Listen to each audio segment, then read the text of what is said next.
Problem number 23 आहे TCS.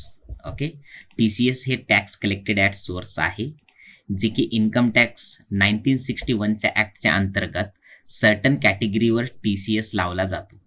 पहा, काही सर्टन कॅटेगरीवरच TCS लावला जातोय बरं का, आणि ते पण इन्कम टॅक्स गाईडलाईन दिल्याच्या नंतर. पहा, जेव्हा आपल्याला कोणती पार्किंग लॉट जेव्हा भाड्यानं देतोय, टोल प्लाझासाठी आपण जागा देतोय, किंवा काही स्क्रॅप आपण विकतोय, अशाच वेळेस मॅक्झिमम TCS लावला जातो. याच्यामध्ये हा स्क्रॅप शब्द एक लक्षात ठेवा.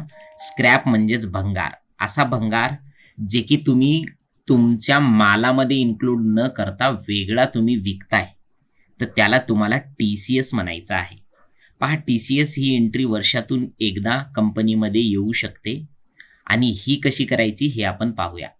आणि TCS 1 ते 5% वर पर्यंत TCS असू शकतो as per the income tax department guideline. Okay, आणि ही गाईडलाईन कोण देते? जिथं तुम्ही ऑडिट करता तिथं.